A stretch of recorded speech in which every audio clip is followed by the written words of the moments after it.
प्रिय विद्यार्थियों, आज मैं आपके समक्ष फिर उपस्थित हूँ।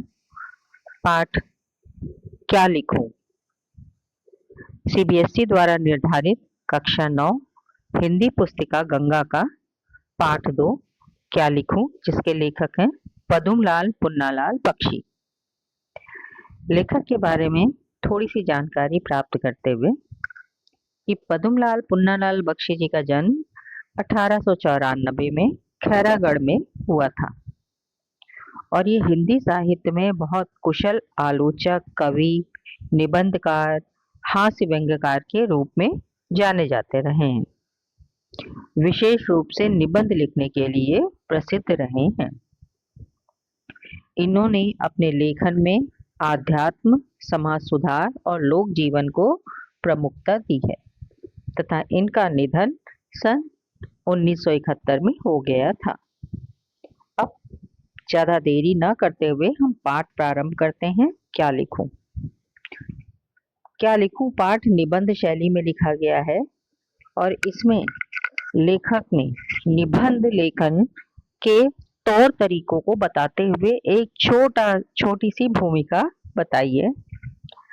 वे कहते हैं कि आज मुझे लिखना पड़ेगा क्योंकि उनसे 2 लड़कियां हैं, नमिता और अमिता। उन्होंने उनसे 2 अलग अलग विषयों पर निबंध लिखने के लिए अनुरोध किया है। पहले के लिए है दूर के ढोल सुहावने होते हैं और दूसरा समाज सुधार। तो वो सोच रहे हैं कि ये उन्होंने मुझे जो निबंध लिखने का कार्य दिया है, इसके लिए मुझे लिखना ही पड़ेगा। अब उनके मन में भाव उत्पन्न होते हैं और उन्हें याद आता है कि अंग्रेजी के बहुत ही प्रसिद्ध एक निबंध लेखक हैं एजी गार्डनर। उन गार्डिनर साहब का कथन है कि लिखने के लिए उन्हें ज्यादा कोशिश नहीं करनी पड़ती है, कि जब वो निबंध लिखने के लिए सोचते हैं तो उनको उस समय लिखना पड़ता है जब उनके मन में बहुत सारे आवेग हो आते हैं, वो एकदम से उमंग आती है, एक अलग तरह के भाव उत्पन्न होते हैं और वो उनको ऐसा मन करता है कि जब तक हम इसको लिख नहीं देंगे अपने इन विचारों को, तब तक वो शांत नहीं हो पाते हैं। तो वो मानते हैं कि निबंध लिखने के लिए उन्हें कोई खास तरह का परिश्रम नहीं करना पड़ता है। वो निबंध आराम से लिख लेते हैं जब उनके मन में उस तरह का आवेग उत्पन्न होता है, एक मन में एक स्फूर्ति सी आ जाती है।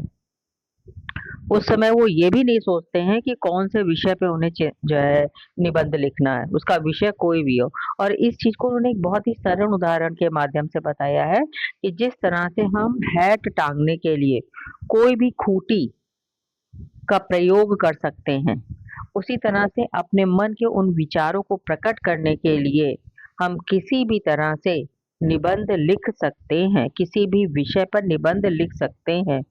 तो उनके हिसाब से वो मन के जो भाव है, जो आवेग है, वो ज्यादा जरूरी है, वो ज्यादा प्रमुख है और किस विषय पर हम निबंध लिख रहे हैं ये उतना अधिक महत्वपूर्ण नहीं है। लेखक ये मानते हैं कि वो इतने प्रसिद्ध लेखक रहे हैं एजी गार्डिनर साहब और उन्होंने ये बातें कही है, जरूर सही होंगी, लेकिन वो इससे बिल्कुल अलग सोचते हैं। वो कहते हैं कि मेरे लिए ऐसा कभी हुआ ही नहीं है कि मेरे मन में भाव अपने आप आए हों और ऐसी उमंग उठी हो, ऐसा आवेग उठा हो और मैंने निबंध लिख दिया हो। वो कह रहे हैं कि मैं तो पहले विषय, सामग्री, शैली सब कुछ सोचता हूँ और उसके बाद उसकी एक रूपरेखा बताता हूँ कि किस तरह से निबंध लिखना चाहिए और तब मैं सोच समझ करके निबंध लिखता हूँ। तो इसीलिए वो उनके जो पाठ के प्रारंभ में ये पंक्ति है ना, मुझे आज लिखना ही पड़ेगा। लिखना ही पड़ेगा का अर्थ है कि निबंध लिखने के लिए उन्हें विशेष रूप से मेहनत करनी पड़ेगी, सोचना पड़ेगा, उस विषय के अनुसार उनको वो भाव, वो सारी सामग्री इकट्ठा करके लिखनी पड़ेगी। अब वो ये सोच रहे हैं कि ये दोनों ही विषय परीक्षा में आ चुके हैं, तो उन दोनों के लिए महत्वपूर्ण है, तो ये निबंध आदर्श होने चाहिए। तो इससे पहले कि मैं उनके लिए निबंध लिखूं, तो मैं ये भी समझ लूं कि जो बड़े बड़े निबंधकार हुए हैं और निबंध शास्त्र में आदर्श निबंध कैसे लिखा जाता है, इसके बारे में क्या बताया गया है। अब उन्होंने जब ये निबंध शास्त्र पढ़ना शुरू किया तो उन्होंने देखा कि विद्वान बताते हैं कि निबंध छोटा होना चाहिए, क्योंकि छोटा निबंध बड़े निबंध की अपेक्षा अधिक अच्छा होता है। अब दूसरी चीज कि निबंध में दो बहुत ही प्रमुख चीजें होती हैं, सामग्री और शैली। कि जो विचार है, जो जो जो चीजें हमें लिखनी है, जिन जिन चीजों पर, वो सामग्री इकट्ठा करनी चाहिए और किस तरह से लिखना है वो शैली पहले से सोच लेनी चाहिए। इन सारी चीजों को ध्यान में रख करके वो निबंध लिखने के बारे में सोचते हैं। लेकिन उनके पास पर इस समय थोड़ा सी ये दिक्कत है कि उनके पास सामग्री, शैली, विषय इन सबको सोचने समझने के लिए उतना अधिक समय नहीं है। कोई पास में कोई ऐसी लाइब्रेरी नहीं है, कोई कोई पुस्तकालय नहीं जहाँ पर वो जाकर के निबंध पढ़ ले, देख लें, कोई ऐसी डिक्शनरी नहीं है। तो कह रहे हैं कि अब मुझे खुद ही प्रयत्न करना पड़ेगा कि मैं निबंध कैसे लिखूं। उनको ये भी जो है, उन्होंने विद्वानों के जब चीजें देखी कि उन्होंने किस किस तरह से निबंध के बारे में बताया है, तो उन्होंने कहा सबसे पहले तो कहते हैं कि निबंध का एक शीर्षक होना चाहिए। कई लोग तो शीर्षक के बारे में, कई विद्वान शीर्षक के बारे में सोचते ही नहीं है, और वो सोचते हैं, उनको ये होता है सामग्री ज्यादा जरूरी है, विषय वस्तु ज्यादा जरूरी है, इसलिए वो उसके बारे पर ज्यादा ध्यान देते हैं। लेकिन इन सब के बारे में सोचते समझते हुए फिर लेखक ने निबंध लिखने के बारे में सोचा। अब उनके मन में ये बात आ रही है कि जो बड़े-बड़े विद्वान हैं, उन्होंने अपने-अपने तरीके से निबंध लिखने के बारे में बता दिया है। अब उन सब को सोच समझ कर हमें अपने हिसाब से निबंध लिखना पड़ेगा, क्योंकि ये निबंध लिखने का कार्य उनको नमिता अमिता लड़कियों ने दिया है और उनको उनके लिए एक आदर्श निबंध लिखना ही है।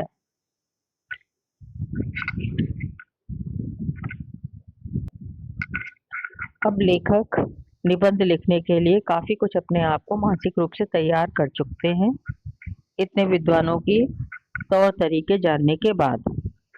यहाँ पर फिर उनको थोड़ी सी दुविधा होती है कि उनको तो दो अलग अलग विषयों पर निबंध लिखना है, और तभी उनको बहुत ही प्रसिद्ध अमीर खुसरो जी की एक कहानी याद आती है कि एक बार प्यास लगने पर वो एक कुएं पर पहुंचे।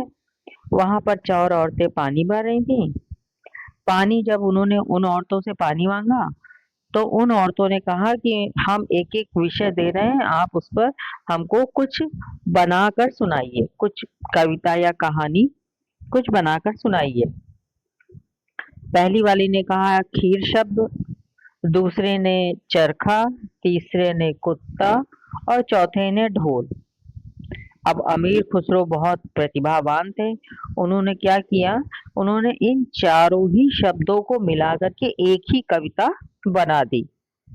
खीर पकाई जतन से, चरखा दिया चला, आया कुत्ता खा गया, तू बैठी ढोल बजा।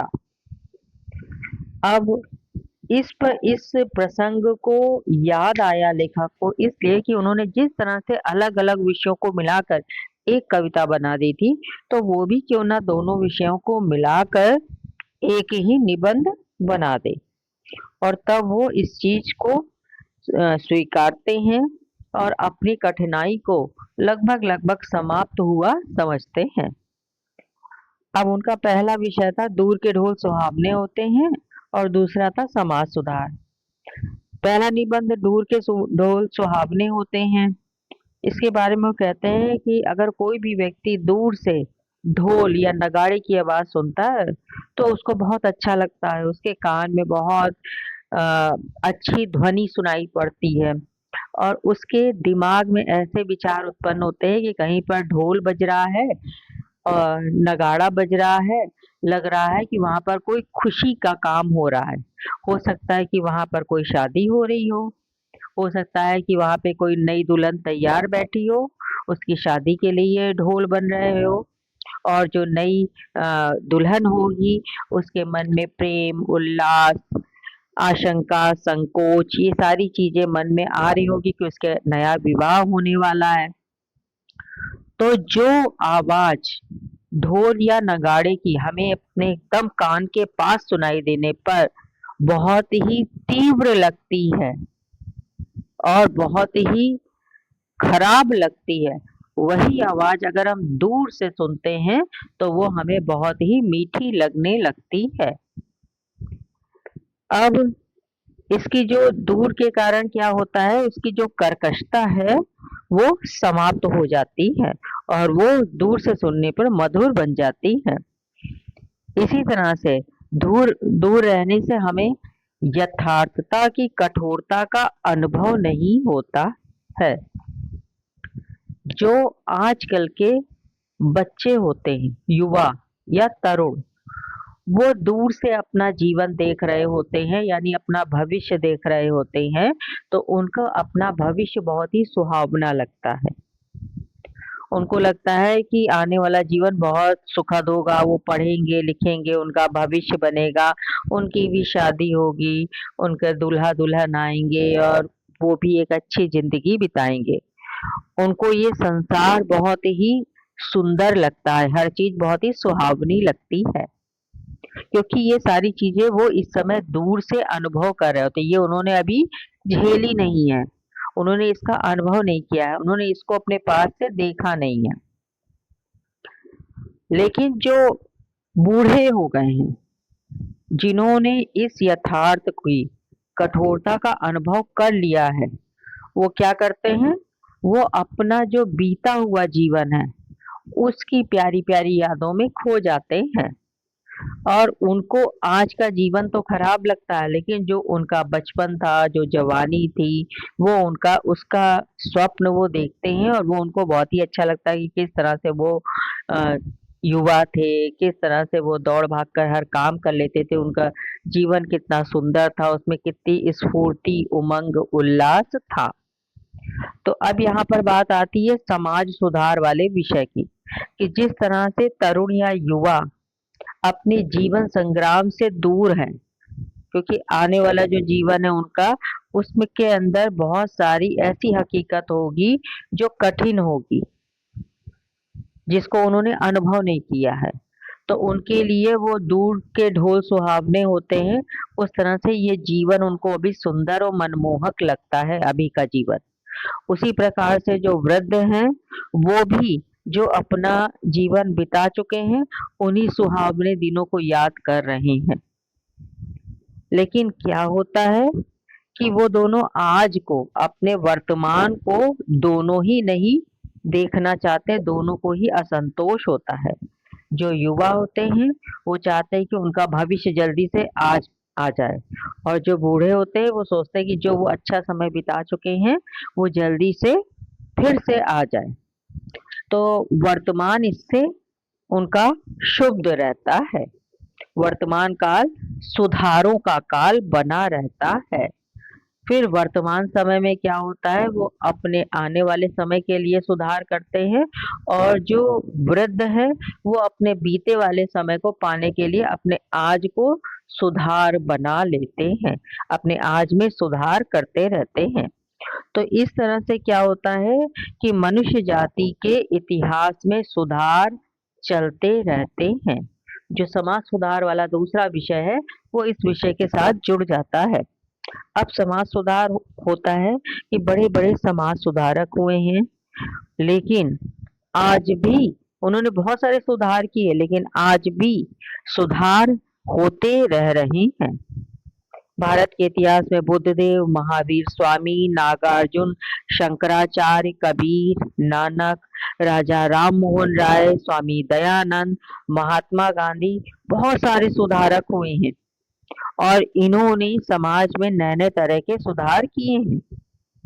अब जैसे आप सबको पता ही होगा, राजा राम मोहन राय ने सती प्रथा का अंत किया था। सती प्रथा समाज के लिए, देश के लिए कितनी अधिक जो है उत्पीड़क थी कि स्त्रियां सती हो जाती थी। तो इस तरह से उन्होंने सुधार किया, वो प्रथा, वो परंपरा समाप्त हो गई। लेकिन फिर आज के समय में नए नए समाज में दोष उत्पन्न होते हैं और फिर नए नए सुधारक होते हैं और वो समाज का सुधार करते रहते हैं। तभी तो ये जीवन प्रगतिशील माना गया है। तो बात वही हो जाती है कि जो युवा होते हैं, जो युवा अपने आने वाले जीवन के लिए उस सुधारों के काल में जाते हैं, और जो वृद्ध होते हैं वो उस सुधार वाले काल का अनुभव करते रहते हैं और उस सुधार काल में अपना सहयोग भी करते हैं। इसीलिए कहा गया है कि हिंदी में प्रगतिशील साहित्य का निर्माण हो रहा है। उसके निर्माता यह समझ रहे हैं कि उनके साहित्य में भविष्य का गौरव है, पर कुछ ही समय बाद यह साहित्य जो इस समय हिंदी का साहित्य बनाया जा रहा है, रचा जा रहा है, वो भी अतीत हो जाएगा। और क्या होगा?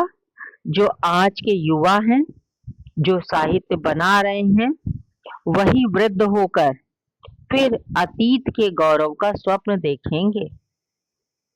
तो इस तरह से फिर कोई नया दल आएगा और वो फिर नया साहित्य रचेगा, उसके अंदर कुछ सुधार करेगा।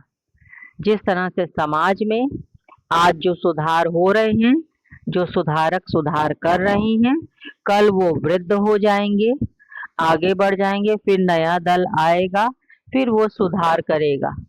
वृद्धों के लिए ये वाला समय एक स्मारक के रूप में हो जाएगा, वो उसे अतीत के तौर पर याद करेंगे। और जो तरुण है, जो युवा हैं, वो अपने भविष्य के सुहावने सपनों में देखेंगे और वर्तमान के उन सुधारों का सहयोग करेंगे। तो यहाँ पर लेखक ने, पद्मलाल पुन्नालाल बख्शी जी ने इस पाठ में क्या लिखूं में बहुत ही संक्षेप में इस चीज को बताने की कोशिश की है कि निबंध को लिखने के अलग अलग तरीके होते हैं। कि कुछ लोग निबंध होते हैं जो प्रसिद्ध विद्वानों के कथन के अनुसार, कि कुछ लोग निबंध लिखते हैं कि उनके मन में एक विशेष तरह के का आवेग उत्पन्न होता है और भाव उत्पन्न होते हैं, तब वो निबंध लिखते हैं। और लेखक बताते हैं कि वे या उनकी तरह के लोग होते हैं जिनको निबंध लिखने के लिए मेहनत करनी पड़ती है, सोचना और समझना पड़ता है, विषय वस्तु, सामग्री, शैली सब कुछ इकट्ठा करनी पड़ती है। और निबंध लिखने का और तरीका ये भी है कि अगर आप पहले से रूपरेखा बना लें कि आदर्श निबंध कैसे लिखा जाता है, तो आप बहुत ही व्यवस्थित ढंग से 2 विषयों को, 3 विषयों को मिलाकर भी एक सुंदर आदर्श निबंध लिख सकते हैं।